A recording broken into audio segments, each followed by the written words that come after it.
சரி, இப்போ நீ என்னை எங்கே கடத்திட்டு போற என்று கேட்டான். ஒரு சர்ப்ரைஸான பிளேஸுக்கு, ஒரு சர்ப்ரைஸான ஆளை பார்க்க போகிறோம் என்றான் தீபக். அவன் யாரை பற்றி பேசுகிறான் என்று புரியாமல் முழித்தான் ஹரிஷ். ஹரிஷ் யார் என்று யோசிக்க தீபக் தொடர்ந்து பேசினான். கொஞ்சம் வருஷத்துக்கு முன்னாடி தான் அவங்களும் என்ன மாதிரியே உங்களை தேடிட்டு இருக்காங்கன்னு எதேச்சியாக கண்டுபிடிச்சேன். இப்போ நான் உங்களை ஹோட்டலில் பார்த்தேன்னு சொன்ன உடனேயே அவங்க ரொம்ப சந்தோஷமாயிட்டாங்க. அதுக்கப்புறம் நாங்கள் 2 பேரும் சேர்ந்து உங்களை சர்ப்ரைஸ் பண்ணலான்னு முடிவு பண்ணோம் என சந்தோஷமாக கூற, அதை கேட்டு சிரித்த ஹரிஷ், நீ இவ்வளோ பெரிய 5 ஸ்டார் ஹோட்டலுக்கு சொந்தக்காரனாக இருப்பான்னு நான் எதிர்பார்க்கவே இல்லை. நான் உன்னை நம்பினது வீண் போகலை என்று உற்சாகமாக கூற, அது சரி, புதுசாக எங்கேயாவது போய் பிஸ்னஸ் ஸ்டார்ட் பண்ணால் பெட்டராக இருக்கும்னு நீங்கள் தானே சொன்னீங்க. அது எனக்கு நல்ல ஐடியாவாக தோணுச்சு. என்னோட ஃப்ரெண்டு ஒருத்தன் இங்கே இருந்தான். அதான் நீங்கள் கொடுத்த பணத்தை எடுத்துக்கிட்டு தைரியமாக கிளம்பி வந்துட்டேன். ஆரம்பத்தில் கொஞ்சம் கஷ்டமாக தான் இருந்துச்சு, அப்புறம் இப்படியே சமாளிச்சிட்டேன்.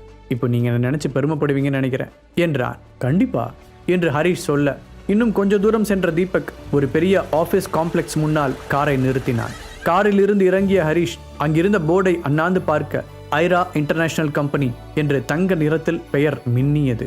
ஐரா தனக்குள் சொல்லிய ஹரிஷ் ஒரு நொடி மூளைக்குள் மின்னல் அடிக்க தீபக்கை திரும்பி பார்த்து, நிஜமாவா, அவளா என்று ஆச்சரியத்துடன் கேட்டான். அச்சோ, இந்த போர்டு விஷயத்த மறந்துட்டேனே, இப்ப பாருங்க ஈஸியா கண்டுபிடிச்சிட்டீங்க என்று வருத்தப்பட்ட தீபக், சரி பரவாயில்ல, நாங்க உங்களுக்கு இன்னொரு சர்ப்ரைஸ் கூட வச்சிருக்கோம் என்றான். அதை கேட்டு ஹரிஷ் புருவத்தை உயர்த்த, பாஸ், அதை கண்டிப்பா நான் சொல்ல மாட்டேன், என்னன்னு நீங்களே உள்ள வந்து பார்த்து தெரிஞ்சுக்கோங்க என்று கூறிவிட்டு அவன் உள்ளே செல்ல, ஒரு பெரிய சிரிப்புடன் ஹரிஷும் அவனை பின்தொடர்ந்தான். அந்த ஆபீஸ் கட்டிடம் மிகவும் ரசனையுடன் வடிவமைக்கப்பட்டிருந்தது. மெயின் ஹாலிற்குள் சென்றவுடன் அவர்கள் இருவரையும் புன்னகையுடன் வரவேற்ற ஒரு பெண், தீபக் சார், பிரசிடென்ட் மேடம் உங்களுக்காக ஆபீஸ் ரூம்ல வெயிட் பண்ணிட்டு இருக்காங்க என்று கூற, தீபக் ஹரிஷை அழைத்துக் கொண்டு லிப்டில் ஏறினான். அப்போது ஹரிஷ் ஐராவை முதல் முறையாக சந்தித்த நாளை பற்றி நினைத்து பார்த்தான். ஒரு கட்டத்தில் அவள் சொந்த தொழில் தொடங்க விரும்புகிறாள் என்பதை அறிந்து கொண்ட ஹரிஷ் தீபக்கிற்கு உதவியது போல அவளுக்கும் உதவ நினைத்தான்.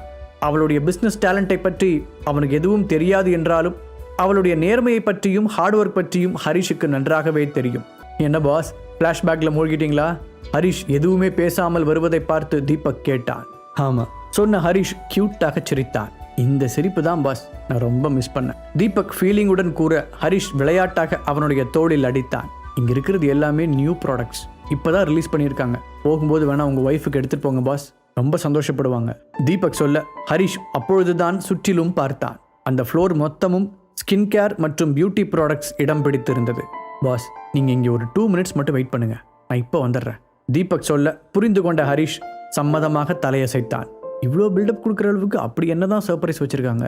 சரி, எதுவாக இருந்தாலும் இன்னும் கொஞ்ச நேரத்தில் தெரியுதான போகுது, வெயிட் பண்ணி தான் பார்ப்போம் நினைத்தவன் தோளை குலுக்கிவிட்டு அங்கிருந்த பொருட்களை வேடிக்கை பார்க்க ஆரம்பித்தான். ஹே ஹரிஷ், நீ இங்க என்ன பண்ற? அவனுக்கு பழக்கமான ஒரு வாய்ஸ் கீச் கீச் என்று கேட்க ஹரிஷ் திடுக்கிட்டு திரும்பினான். அவன் கெஸ் பண்ணியது போலவே அங்கு நின்று கொண்டு இருந்தது சந்திராவின் க்ளோஸ் ஃப்ரெண்ட் தர்ஷினி தான். ஆஹா, இந்த அரலூசி இங்க என்ன பண்ணுது? ஐயோ, சும்மாவே ஓட்டவையாச்சே, போய் இவ கண்லையா படணும் என்று மனதிற்குள் நினைத்தவன் வெளியில் அவளை பார்த்து பேருக்கு சிரித்து வைத்தான். ஆய் தர்ஷினி, நீங்க இங்க என்று ஃபார்மாலிட்டிக்கு அவன் கேட்க, அந்த கேள்வியை நான் கேட்கணும், ஏன்னா என்னோட ஹஸ்பண்ட் இங்கே தான் டிபார்ட்மெண்ட் மேனேஜராக ஒர்க் பண்ணுறாரு. நேற்று தான் அவருக்கு ரீஜனல் மேனேஜராக ப்ரொமோஷன் கொடுத்துருக்காங்க தர்ஷினி பெருமையாக கூறினாள். சரி, அதுக்கும் நீ இங்கே வந்ததுக்கும் என்ன சம்பந்தம்? ஓ, உன்னோட ஹஸ்பண்டை பார்க்க வந்தியா? அவர் மேலே அவ்வளோ பாசமா உனக்கு? ஹரிஷ் கிண்டலாக கேட்டான். அதை கேட்டு தர்ஷினியின் முகம் சிவந்தது. அவள் இங்கு வந்ததற்கு காரணமே ஹஸ்பண்டிற்கு கிடைத்த ப்ரமோஷனை சாக்காக வைத்து இங்கு டிஸ்பிளேயில் வைத்திருக்கும் நியூ ப்ராடக்ட்ஸை பார்த்துவிட்டு அப்படியே கொஞ்சம் எடுத்துக்கொண்டு போகலாம் என்பதுதான். ஹரிஷை இங்கு பார்ப்போம் என்று அவள் எதிர்பார்க்கவே இல்லை. அவளுடைய ஃபேஸ் ரியாக்ஷனை வைத்தே எதற்காக வந்திருக்கிறாள் என்பதை கெஸ் செய்த ஹரிஷ், ஓ மேடம், ஹஸ்பண்ட் பேரை சொல்லி இங்க இருக்கிற ப்ராடக்ட்ஸை ஓசியில் தள்ளிட்டு போகலான்னு வந்திருக்கீங்களா? நம்ம வீட்டுக்கு வந்தால் மட்டும் பெரிய ராயல் ஃபேமிலி, கால் தரையிலேயே படாது அப்படிங்கிற மாதிரி கலர் கலராக ரீல் விடுறது, பத்தாவதுக்கு போகிற போக்கில் நம்ம டார்லிங் மனசையும் சேர்த்து குழப்பி விட்டுட்டு போகிறது. வீட்டுக்கு வரும்போதெல்லாம் நம்மளை என்ன டார்ச்சர் பண்ணுறா, இவளை ஏதாச்சும் செய்யணுமே என்று யோசித்தான். அதற்குள் அவனை மேலும் கீழுமாக பார்த்த தர்ஷினி, ஆமாம் ஹரிஷ், இங்கே இருக்கிற ப்ராடக்ட்ஸ் எல்லாம் ரொம்ப காஸ்ட்லின்னு உனக்கு தெரியாதா? இதெல்லாம் வாங்குறதுக்கு ஃபர்ஸ்ட் உங்ககிட்ட அமௌண்ட் இருக்கா? அப்படி உங்ககிட்ட காசு இல்லாட்டி முதல்ல இங்கேருந்து வெளியே போயிடு, அப்புறம் தேவையில்லாமல் இங்கே இருக்கிற ஸ்டாப்ஸ் உன்னை கழுத்தை பிடிச்சி வெளியே தள்ளுற மாதிரி ஆயிடும் என்று கதவை கை காட்டி வேகமாக கூறினாள். அதை கேட்ட ஹரிஷ் சிரித்துக்கொண்டே, என்னால் இதெல்லாம் வாங்க முடியுமா இல்லையாங்கிறத பற்றி நீ ரொம்ப கவலைப்பட வேண்டாம். அப்புறம் உன்னோட ஹஸ்பண்ட் இங்கே மேனேஜர் தானே, ஓனர் ஒன்றும் இல்லையே? கேலியாக ஹரிஷ் கேட்கவும் தர்ஷினியின் முகம் சுருங்கியது. இப்போதான் பார்க்க அழகாக இருக்க, அன்னைக்கு இதே மாதிரி இன்னொரு ஃபோட்டோ எடுத்துக்கலான்னு நினச்சேன், அதுக்குள்ளே ஓடிட்டியே அப்போது லேசான வழுக்கை தலையுடன் இருந்த ஒருவன் அங்கு வந்தான். டியர், என்னாச்சு? யார் இது? ஏன் உன் முகமெல்லாம் ஒரு மாதிரி இருக்கு என்று அவன் கேட்டதிலிருந்தே அது தர்ஷினியின் ஹஸ்பண்ட் என்று தெரிந்தது. சைலண்டாக அவரை பார்த்த ஹரிஷ் தர்ஷினியையும் திரும்பி பார்த்தான். அதற்குள் தர்ஷினி ஹரிஷை கை காட்டி, டார்லிங், இவர் என்னோட ஃப்ரெண்டு சந்தனாவோட ஹஸ்பண்ட், தேவையில்லாமல் என்கிட்ட ரூடா நடந்துக்கிறாரு, நீங்களே என்னன்னு கேளுங்க என்று செல்லமாக சினுங்கிக் கொண்டே கூறினாள். அதை பார்த்து ஹரிஷுக்கு சிரிப்பு தான் வந்தது. தர்ஷினியின் ஹஸ்பண்ட் பெயர் விஷால். அவன் கொஞ்சம் முரட்டுத்தனமானவன் மற்றும் ஷார்ட் டெம்பர் குணம் கொண்டவன். தர்ஷினி சொன்னதை கேட்டு உடனடியாக கோவப்பட்ட அவன் ஹரிஷை முறைத்தான். டேய், எதுக்கு என் ஒய்ஃப் கிட்ட தேவையில்லாமல் பிரச்சனை பண்ணுற? ஆமாம், இங்கே உனக்கு என்ன வேலை? முதல்ல உன்னையெல்லாம் யார் இங்கே அலோவ் பண்ணது? நீ ஏன் வெளியே போறியா இல்லை வாட்ச்மேனை கூப்பிடவா என்று கடுகடுப்பாக கேட்டான். ஹரிஷ் அவர்கள் இருவரையும் நம்ப முடியாமல் பார்த்தான். நல்ல ஜாடிக்கேத்த மூடிதான், சரியான அவசர குடுக்கைங்களா இருக்கும் போலையே. இவ தான் லூசுன்னு நினைச்சா ஹஸ்பண்ட் அதுக்கு மேலே இருக்கான். மனதிற்குள் நினைத்த ஹரிஷ் அவர்களை அமைதியாக பார்த்தான். இதில் நான் எதுவும் பண்ணலை. உங்கள் ஒய்ஃப் என்னால் செய்ய முடியாதுன்னு சொன்ன ஒரு விஷயத்தை நான் முடிச்சு காமிச்சிட்டேன். அதை பற்றி தேவையில்லாமல் கமெண்ட் பண்ணது தர்ஷினி தான். அதைத்தான் நான் என்னன்னு கேட்டுக்கிட்டு இருந்தேன். That's all. ஹரிஷ் அலட்சியமாக கூற விஷாலின் முகம் கோபத்தில் கொதித்தது. என்ன தைரியம் இருந்தால் என்கிட்டயே என் ஒய்ஃபை பற்றி கம்ப்ளைண்ட் பண்ணுவ என்றவன் ஹரிஷின் சட்டையை பிடித்து அவனை அடிக்க போனான். Stop it!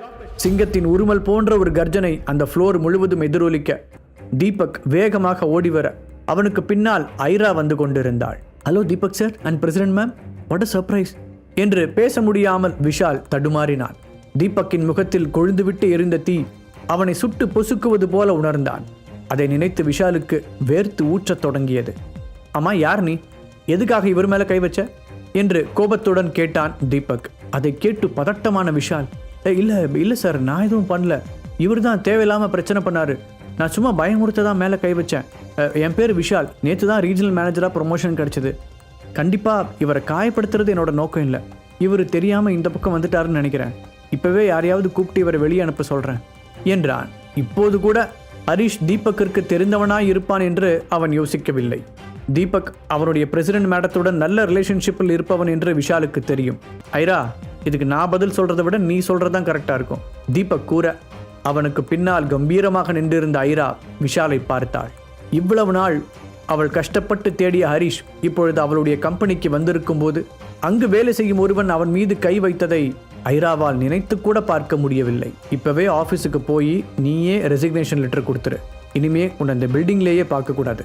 வில்லில் இருந்து புறப்படும் கூர்மையான அம்பு போல ஷார்ப்பாக வந்து விழுந்தது ஐராவின் வார்த்தைகள். விஷாலும் தர்ஷினியும் அவர்கள் நிற்கும் இடத்தில் மட்டும் நிலநடுக்கம் வந்ததைப் போல ஆடி போயிருந்தனர். அதன் பிறகு விஷாலை கண்டுகொள்ளாத ஐரா சிரித்த முகத்துடன் ஹரிஷை நெருங்கினாள். ஹரீஷ், ஒரு வழியா உன்னை பார்த்துட்டேன், ரொம்ப சந்தோஷம் என்று கூறிக்கொண்டே கை குலுக்கினாள். அவளை பார்த்து பெரிதாக சிரித்த ஹரிஷ், என்ன ஐரா, சடனா ஓவர் ஃபார்மாலிட்டிஸை மெயின்டைன் பண்ற? என்னை பார்த்த உடனே அப்படியே ஓடி வந்து கட்டுப்பிடிப்பேன்னு நினைச்சேன். அவ்வளோதான் நம்ம ஃப்ரெண்ட்ஷிப்பா என்று கேட்க, சரி போனது போகட்டும், நீ என் கூட வா, நாங்கள் உனக்காக ஒரு பெரிய சர்ப்ரைஸ் வச்சுருக்கோம். ஐரா ஹரிஷுடைய கையை பிடித்து இழுத்தாள். எப்பா சாமிகளா, அங்கிருந்து 2 பேரும் மாற்றி மாற்றி எதைத்தான் சொல்லிட்டு இருக்கீங்க? அப்படி என்னதான் சர்ப்ரைஸ் வச்சுருக்கீங்கன்னு கொஞ்சம் கண்ணில் தான் காட்டுங்களேன் ஹரிஷ் உற்சாகமாக கூறினான். தர்ஷினியும் விஷாலும் நிற்பதை ஒரு பொருட்டாக கூட நினைக்காமல் மூவரும் தங்களுக்குள் பேசி சிரிப்பதை தன் முட்டை கண்களை விரித்து பார்த்தபடி சிலையாக நின்றாள் தர்ஷினி. ஹரிஷ் தன்னுடைய கம்பெனி முதலாளி மற்றும் தீபக் இருவருக்குமே இவ்வளவு க்ளோஸ் ஆனவன் என்று தெரிந்திருந்தால் விஷால் அவனுடன் வம்பிற்கே போயிருக்க மாட்டான். தர்ஷினி அவனை விடவும் அதிர்ச்சியில் இருந்தாள். இதுவரை ரொம்ப மட்டமாக அவள் நினைத்திருந்த ஹரிஷுக்கு இவ்வளவு பெரிய இடத்திலெல்லாம் பழக்கம் இருக்கும் என்று அவள் எதிர்பார்க்கவே இல்லை. ஹரிஷ், ப்ளீஸ், சாரிங்க, இது எல்லாமே என்னோட தப்பு தான். நீங்கள் எனக்கு என்ன வேணாலும் பனிஷ்மெண்ட் கொடுங்க. ஆனால் ப்ளீஸ் என் ஹஸ்பண்டை மட்டும் வேலையிலிருந்து தூக்க வேண்டான்னு மேடம் கிட்ட சொல்லுங்கள். அவங்க தான் இவ்வளோ தூரம் மன்னிப்பு கேட்குறாங்கல்ல. இப்போ திடீர்னு புதுசாக ஒரு ஆளை இந்த வேலைக்கு கொண்டு வரதும் கஷ்டம். நாம் வேணால் இப்படி பண்ணலாமா? இவரை அவரோட பழைய பொசிஷன்லேயே கண்டினியூ பண்ண சொல்லுவோம். அங்கே இந்த மாதிரி இல்லாமல் டீசெண்டாக நடந்துக்கிட்டாருன்னா அதுக்கப்புறம் ப்ரொமோஷனை பற்றி யோசிக்கலாம் என்று ஐராவை பார்த்து கூறினான். ஐராவிற்கும் அவன் சொன்னது சரி என்று தான் பட்டது. என்ன விஷால், ஹரி சொன்னது கேட்டுச்சுல, உங்களுக்கு இஷ்டம் இருந்தால் பழைய பொசிஷன்லேயே கண்டினியூ பண்ணலாம். அப்படி இல்லாட்டி த டோர் இஸ் ஓப்பன், நீங்கள் தாராளமாக வெளியே போகலாம் ஐரா கூற விஷாலுக்கு தன்னுடைய வேலை போகவில்லை என்பதே நிம்மதியாக இருந்தது. ஐயோ மேடம், இது போதும், கண்டிப்பாக இதை நான் அக்செப்ட் பண்ணிக்கிறேன். Thanks madam. Thank you sir. Vishal பதட்டத்தில் சொன்னதையே திரும்ப திரும்ப சொல்லிக் கொண்டிருந்தான். தர்ஷினியும் வேகமாக முன்னால் வந்து, தேங்க்யூ ஸோ மச் ஹரிஷ், இந்த ஹெல்ப்பை நான் மறக்கவே மாட்டேன் என்றாள். அவளின் முகத்தில் நன்றி உணர்ச்சி தெரிந்தது. ஹரிஷ், நாம போலாமா? ஐரா கேட்க, எஸ் போலாமே பதில் சொன்ன ஹரிஷ் அவர்களுடன் சேர்ந்து வெளியே சென்றான். அவர்கள் இருவருக்கும் மத்தியில் ஒரு கேங்ஸ்டர் பாஸை போல கம்பீரமாக நடந்து செல்லும் ஹரிஷை பார்த்த தர்ஷினிக்கு வீட்டில் ஒரு பழைய டிஷர்ட்டை போட்டுக்கொண்டு பாத்திரம் கழுவும் ஹரிஷின் தோற்றம் வந்து போனது. இரண்டிற்கும் எவரெஸ்ட் ஹைட் அளவிற்கு வித்தியாசம் இருந்தது. அவளுக்கு தன்னுடைய கண்களையே நம்ப முடியவில்லை. உண்மையிலேயே யாருவன்? தர்ஷினியின் மனதில் கேள்வி எழுந்தது. அப்படியே எதேச்சையாக திரும்பி கணவனை பார்த்த தர்ஷினி அவளை எரிப்பது போல் முறைத்து பார்த்தவனை கண்டு பயந்து போய் தலையை குனிந்து கொண்டாள். கொஞ்சம் விட்டிருந்தா உன்னால என் வேலையே போயிருக்கும். அவர் யாருன்னு ஏன் என்கிட்ட முன்னாடியே சொல்லல என்று பல்லை கடித்த விஷால் அவளை அங்கேயே விட்டுவிட்டு திரும்பி கூட பார்க்காமல் சென்று விட்டான். தர்ஷினியின் முகம் அவமானத்தால் சிவந்தது. ச்சே, என்னோட அவசர புத்தியால இந்நேரம் அவருக்கு வேலையே போயிருக்கும். நல்ல வேலை, இவ்வளோ நாள் நான் அவமானப்படுத்தினதையெல்லாம் மனசுல வச்சுக்காம ஹரிஷ் பெருந்தன்மையா நடந்துக்கிட்டாரு. நினைத்தவளின் கண்கள் கலங்கியது. ஹாய் பாஸ், இவ்வளோ நாள் எங்கள் கண்ணில் கூட படாமல் கண்ணாமூச்சி ஆடிட்டீங்கல்ல என்று அதில் ஒருவன் கேட்க, அமைதியாக இருந்த மற்றொருவனின் கண்களில் இவ்வளவு நாள் கழித்து ஹரிஷை பார்த்த சந்தோஷம் வெளிப்படையாக தெரிந்தது. ராபர்ட், பிரசன்னா, நீங்களா? ஆச்சரியத்துடன் கண்களை விரித்த ஹரிஷின் வாய்ஸில் ஒரு உற்சாக துள்ளல் இருந்தது. அதே போன்று ஹரிஷின் முகத்திலும் 1000 வாட்ஸ் பல்பின் வெளிச்சம் பிரகாசமாக தெரிந்தது. என்ன பாஸ், எங்களோட சர்ப்ரைஸ் எப்படி இருக்கு? தீபக் கேட்க, ஹரிஷால் அதற்கு பதில் கூட சொல்ல முடியவில்லை. அந்த அளவிற்கு சந்தோஷமாக இருந்தான். ராபர்ட், பிரசன்னா இருவரும் ஸ்பெஷல் ஃபோர்ஸ் ஆபீசர்களாக இருந்தவர்கள். ஒரு சூழ்நிலையால் அங்கிருந்து வெளியே வந்தவர்கள். ஹரிஷின் பாடிகார்ட்ஸாகவும் அவனுக்கு மார்ஷல் ஆர்ட்ஸ் கற்றுத்தரும் குருவாகவும் மாறினார்கள். ஒரு நாள் ராபர்ட்டின் அம்மாவிற்கு கேன்சர் இருப்பதாக தெரியவர ஹரிஷ் தான் அவர்களின் குடும்பத்திற்கு தூணாக இருந்து தாங்கிக் கொண்டான். ஆக மொத்தத்தில் அங்கிருந்த 4 பேரின் தலையெழுத்தையும் ஹரிஷ் மாற்றி அமைத்திருந்தான். எல்லாம் நன்றாக போய்க் கொண்டிருந்த போது திடுதிப்பென்று ஒரு நாள் எந்த தடயமும் இல்லாமல் ஹரிஷ் தொலைந்து போயிருக்க அவர்கள் 4 பேரும் அவனை தீவிரமாக தேடத் தொடங்கினார்கள். அப்படித்தான் அவர்கள் பரஸ்பரம் ஒருவருக்கொருவர் அறிமுகமானார்கள். பாஸ், ஏன் பாஸ் இப்படி பண்ணீங்க? உங்க வீட்டில இருந்து உங்களை வெளியே அனுப்புனா எங்க கிட்ட கூட சொல்லாம காணாம போயிருவீங்களா? உங்களை எங்கெல்லாம் தேடணும்னு தெரியுமா? பட் உங்களை பத்தின ஒரு சின்ன க்ளூ கூட கிடைக்கல. சோஷியல் மீடியால இருந்த அக்கௌண்ட்ஸை கூட டெலிட் பண்ணிட்டு காத்துல கரைஞ்ச மாதிரி மாயமா மறைஞ்சிட்டீங்க. எங்க 2 பேருக்கும் எவ்வளவு கஷ்டமா இருந்துச்சுன்னு தெரியுமா? ராபர்ட் கேட்க, ஹரிஷ் சங்கடத்துடன் அவர்களை பார்த்தான். இல்ல ராபர்ட், அவரோட நேமை யூஸ் பண்ணாம என்னோட பழைய ஐடென்டிட்டி இல்லாம சுயமா வாழ போறேன்னு தாத்தா கிட்ட சவால் விட்டுட்டு வந்துட்டேன். அப்புறம் எப்படி உங்களை கூட்டிட்டு போக முடியும்? உங்ககிட்ட வந்து உண்மையை சொன்னா நீங்க கேட்க மாட்டீங்க. என்ன ஆனாலும் என் கூட தான் வரணும்னு அடம் பிடிப்பீங்க. அதான் உங்ககிட்ட கூட சொல்லாம இங்க வந்துட்டேன் என்றான். சரி, என்னை பத்தி விடுங்க, அதெல்லாம் பெரிய கதை. இன்னொரு நாளைக்கு பொறுமையா சொல்றேன். ஆமா, நீங்க 2 பேரும் என்ன பண்றீங்க? பாக்கெட் எஃப்எம் ஆப்பை டவுன்லோட் பண்ணி கிங் ஆடியோ சீரீஸை கேட்க ஸ்டார்ட் பண்ணுங்க.